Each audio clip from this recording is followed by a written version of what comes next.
We are going to start the book, one of my favorite books from when I was younger, called The Boxcar Children by Gertrude Chandler Warner. And so these are some kids, and a boxcar is part of a train. Looks like that. And today I am reading from my son Benaya's bed. He is at the bottom of a bunk bed. This is a very old book, The Boxcar Children. 1. The 4 Hungry Children. One warm night, 4 children stood in front of a bakery. No one knew them. No one knew where they had come from.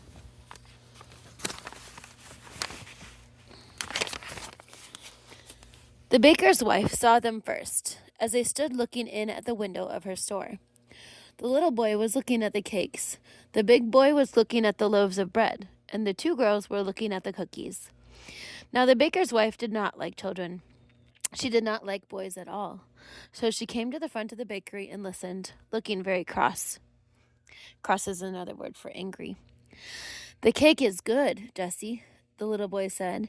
He was about 5 years old. "Yes, Benny," said the big girl, "but bread is better for you, isn't it, Henry?"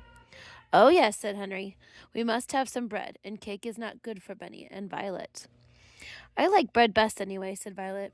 She was about 10 years old, and she had pretty brown hair and brown eyes. "That is just like you, Violet," said Henry, smiling at her. "Let's go into the bakery. Maybe they will let us stay here for the night." The baker's wife looked at them as they came in. "I want 3 loaves of bread, please," said Jessie. She smiled politely at the woman, but the woman did not smile. She looked at Henry as he put his hand in his pocket for the money. She looked cross, but she sold him the bread. Jessie was looking around too, and she saw a long red bench under each window of the bakery. The benches had flat red pillows on them. "Will you let us stay here for the night?" Jessie asked. "We could sleep on those benches, and tomorrow we would help you wash dishes and do things for you." Now the woman liked this. She did not like to wash dishes very well.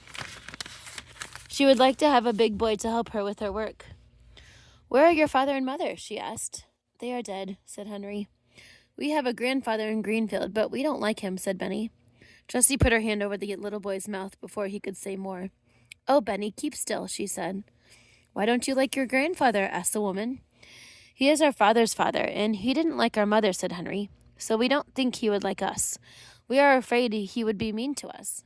"Did you ever see him?" asked the woman. "No," answered Henry. "Then why do you think he would be mean to you?" asked the woman. "Well, he never came to see us," said Henry. "He doesn't like us at all." "Where did you live before you came here?" asked the woman. But not one of the 4 children would tell her. "We'll get along all right," said Jessie. "We want to stay here for only one night." "You may stay here tonight," said the woman at last, "and tomorrow we'll see what we can do." Henry thanked her politely. "We are all pretty tired and hungry," he said. The children sat down on the floor. Henry cut one of the loaves of bread into 4 pieces with his knife, and the children began to eat. "Delicious," said Henry. "Well, I never," said the woman. She went into the next room and shut the door. "I'm glad she is gone," remarked Benny, eating. "She doesn't like us."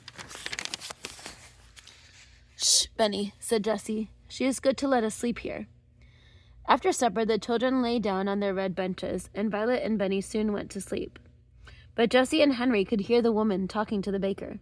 She said, "I'll keep the 3 older children. They can help me. But the little boy must go to the children's home. He is too little.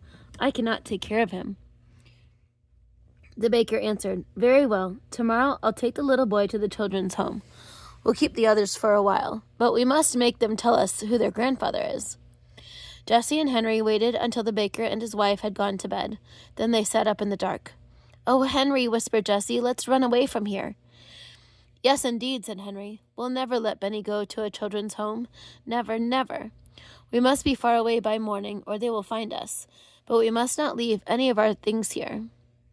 Jessie sat still thinking. "Our clothes and a cake of soap and towels are in the big laundry bag," she said. "Violet has her little work bag, and we have 2 loaves of bread left. Have you your knife and the money?"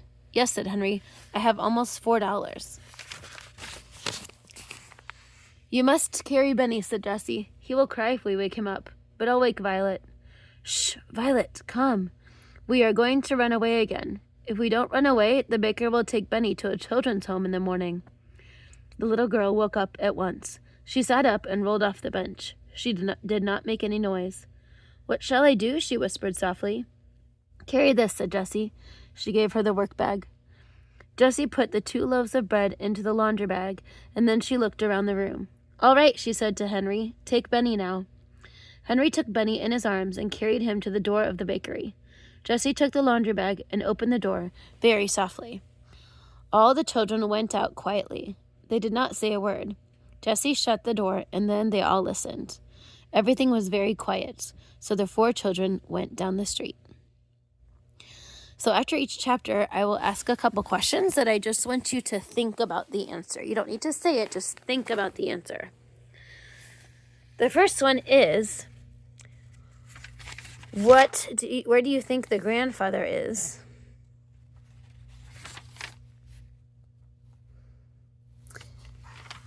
And then the second one is, where do you think the kids are going to go? Remember, they're gonna, Benny's asleep. The little one's asleep. He's about your age. So they're gonna run away because they don't want Benny to be taken to a children's home, which is like an orphanage. So where do you think they are going? All right, that's it for chapter 1.